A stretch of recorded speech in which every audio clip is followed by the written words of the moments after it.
ቱና በስልክ ያስተላለፈችው መልእክት አለ። ሰላም አለይኩም ወራህመቱላሂ ወበረካቱሁ። የዓለም ህዝብ የዓለም አቀፍ ህዝብ ለጤናችሁ እንደምን አላችሁ? እኔ ሌላ ኑር ስቦ ነኝ። እኔ ሰላም ነኝ አልሐምዱሊላህ። እናንተ ሁሉ አሰላሙ አለይኩም ወራህመቱላሂ ወበረካቱ። እንደውም ክርስቲያን ወገኖቼ ሰላም ብያለሁ።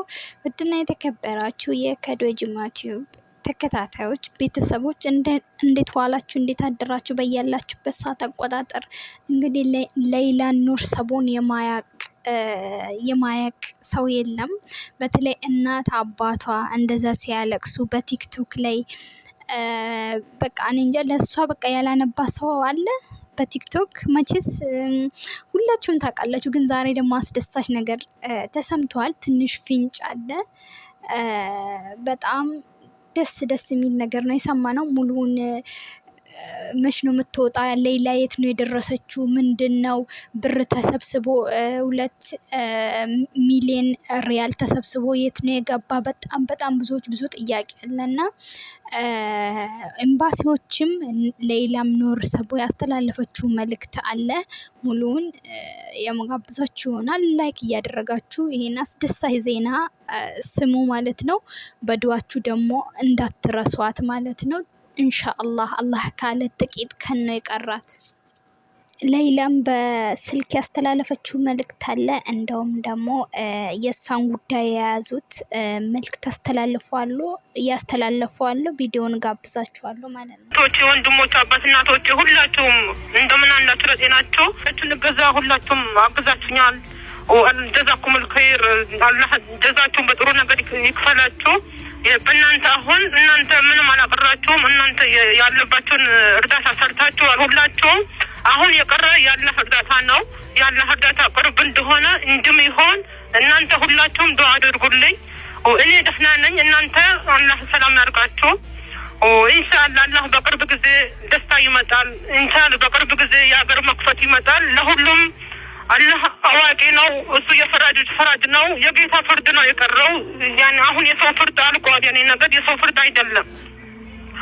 መንግስቱ ኢንሻአላህ ከሞት ያዳንሽ አላህ አሁንም ቢሆን ያወጣሻል። ኢንሻአላህ ያ ረቢ ይሄ ሀዘንሽን፣ ይሄ መከፋትሽን፣ ይሄ መሰበርሽን ማለት ነው አላህ በደስታ ይቀይሯል።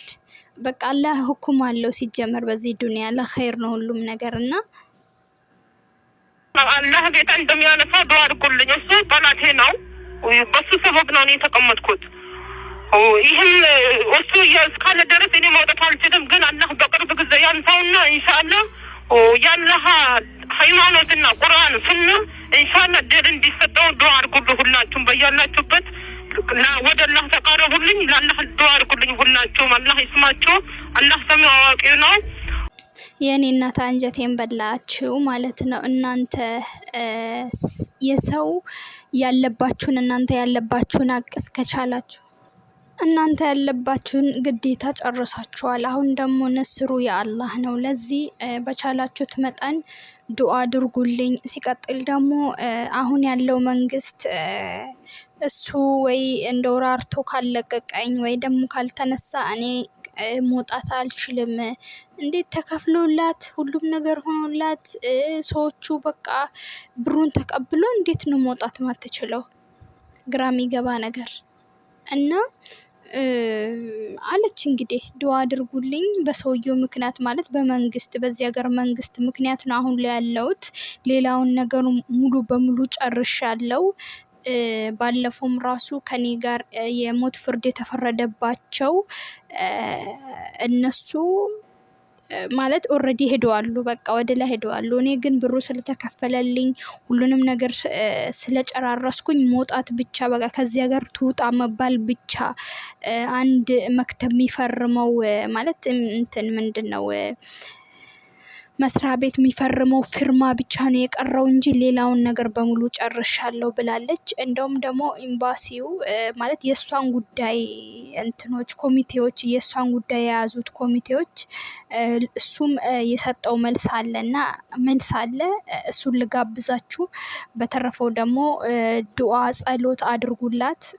እኔ አባቷ መቼም አይረሳኝ። በቃ በእንባ ብቻ እናቷ እንደው ያኝ ምስኪን አባት እናቷ እንድትገባላቸው እንደው የዚች ልጅ ጉዳይ እንደው አላቅም ብቻ አላህ ወይ አንተ ያ ረቢ ነስሩን ቅርብ አድርገላት ዛሬ ነገ ሳትል ያው እኛ የምንችለውን ነገር አድርገናል በዱዓም በብርም በሁሉም ነገር አግዛናል የቀረው ያንተ ነውና አንተ ነስሩን ቅርብ አድርገላት ለደካማው እናት አባቷ ስትል ማለት ነው ለሷ ስትል ያለ እድሜዋ 13 አመት ከእድሜዋ ላይ የተቀነሰው በጣም ከባድ ነው።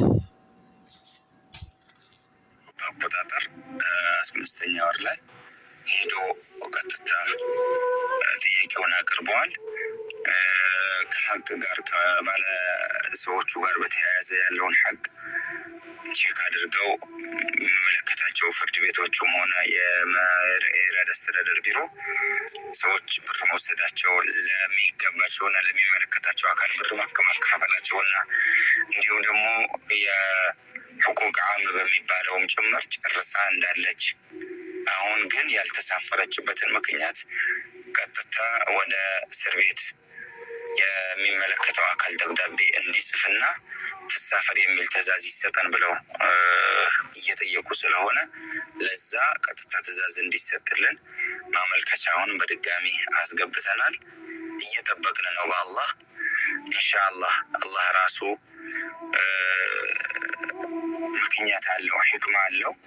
በጣም ለሰው ልጅ የከበደ የነበረው ለኛ የከበደን የነበረው ለኢትዮጵያውያኖችን በአጠቃላይ የከበደን የነበረው ጉዳይ ላይ የሳውዲ 2 ሚሊዮን ሪያል ማሰባሰቡ ነበር። አላህ ግን በቁጥራው ባልታሰበና ባልተጠበቀ መንገድ በደጋግ ኢትዮጵያውያኖች በ4 ወር ወይም ተቅሪበን በዛ አካባቢ ሰዓታት ይህንን ብር ተሟልቶ ተገኝተዋል።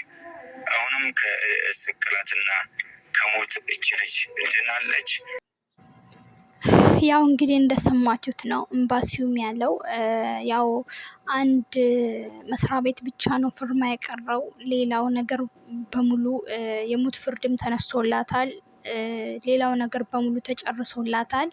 የቀረው አንድ መስሪያ ቤት ብቻ ነው እና ያው በመንግስት ዙሪያ ማለት ነውና ብቻ እንግዲህ አላህ ሱብሃነሁ ወተዓላ ያ ረቢ በዙራ በሁሉም ነገር እንደው አላህ የሚመጣባትን ነገር እንደው ሰዎቹን አራርቶላት መንግስቶቹን ባለስልጣኑን ሁሉንም እንደው አራርቶላት ለዛ ምስኪን አባት እናቷ እንደው አይቷት እንኳን ቢያልፉ የሚለፉ እንደው እንባቸውን አብሰው እንዲያቅፏት ማለት ነው። እና አስቡ ከእድሜያችሁ ሰርቼ ቤተሰቤን ለውጣለሁ ራሴን ለውጣለሁ ብላችሁ መታችሁ 13 አመት ሙሉ እስር ቤት ኢማጂን ይታያችሁ። ሙቀቱ አለ፣ በጣም ብዙ ነገር አለ። እኔ እንጃ አላቅም። እንኳን 13 አመት መታሰር አይደለም 1 ወር ራሱ ምን ያህል ከባድ እንደሆነ ታውቃላችሁ? ከባድ ነው። ግን አላህ ቀደር አላህ ማሻ ያ ረቢ አንተ እንደው ለተጨነቁት ለተራቡት እንደው በዚህ ምድር ላይ ሁሉ ያንተን እገዛ ለሚፈልጉት ሁሉ ያ ረቢ አንተ እንደው ዘርጋላቸው። እንደው ያ ረቢ ቀና መንገዱን አሳያቸው። በዙሪያቸው ያለውን በሙሉ አንተ አራራላቸው። ሌላ ምንም አልልም። እኔ አባቷ እናቷ በጣም ነው አንጀት የሚበሉኝ ሳያቸው። ልክ በቃ አላቅም። ብቻ አላህ ሱብሃነሁ ወተዓላ እንዶችን ልጅ ያ ረቢ አንተ ነው የቀረው። እሷም ብላለች እንደው እናንተ ምንም ያጎደላችሁብኝ ነገር የለም ህዝቦቼ፣ ወይ እናንተ የበኩላችሁን ተወጥታችኋል። አሁን የቀረው ከመንግስቱ እና መንግስቱ ዙሪያ ብቻ ነው። መንግስቱ እንዲፈቅድልኝ እናንተ ብቻ በዱዓችሁ አትርሱኝ ብላለች። እንግዲህ ሁላችሁም በዱዓ አትርሷት። ክርስቲያኖችም ሙስሊሞችም በዚች ልጅ ያላዘነ ያላለቀሰ የለም። አላህ ነጃ ይበላት። ባይ ባይ።